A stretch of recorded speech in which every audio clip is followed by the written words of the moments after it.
Sì, ora l'emergenza. In località Poiane, in via del Buono, sulla campagna, è appena caduto un aereo. Un C-130, credo. Un aereo caduto?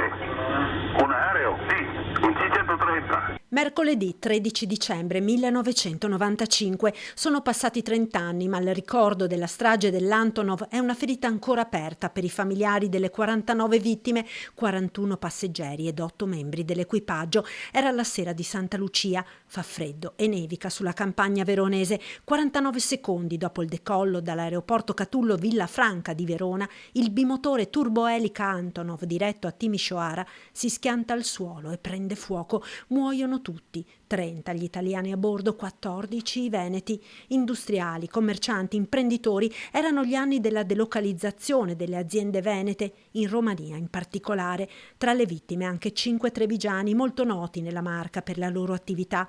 Il commercialista Guido Galeotti di Treviso, gli imprenditori Franco Cammelli di Montebelluna e Danilo Furlan di Cornuda, l'artigiana Edith Della Libera di Vittorio Veneto, il commerciante Antonio Cagnetta di Arcade. Le cause del disastro, il secondo più grave in Italia dopo Ustica, sono state attribuite con sentenza definitiva al sovrappeso del veicolo, al quale ha contribuito anche il ghiaccio che si era accumulato sulle ali e non era stato sbrinato.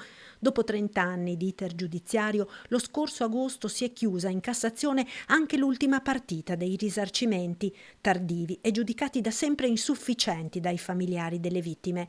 Siamo stati lasciati soli e dimenticati, continuano a ripetere da 30 anni.